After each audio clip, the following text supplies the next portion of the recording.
I think one with the terminology, I kind of joke that academics and academia has a tendency to kind of change terms from time to time.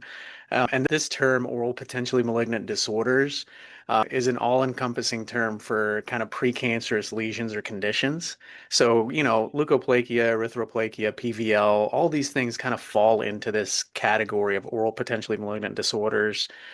And the shift was really kind of a paradigm shift in the sense of us understanding that it's not necessarily, you know, or I guess the best way to put it was probably like emphasize the severity or the potential severity of these cases. Instead of saying it's pre-cancer, it's saying, hey, these are potentially malignant, right? And we all know, like, you could biopsy a leukoplakia, you think it's precancerous, and you can get squamous cell carcinoma as a diagnosis.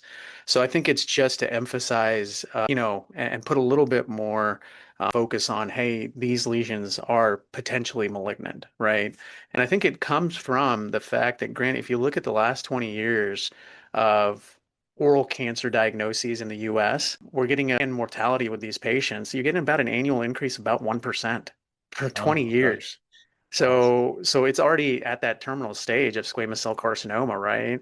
So there is truly a shift because I think we have downplayed for decades what to do with some of these lesions. And I think you and I both know there's really not a uniform or standard protocol for management, right?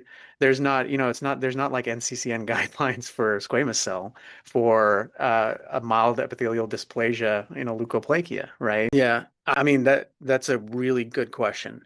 In my clinical practice, I am in private practice here in Dallas, and in our clinical practice, we do see a lot of isolated as well as multifocal precancerous disease. So we do see a lot of PVL and stuff like that.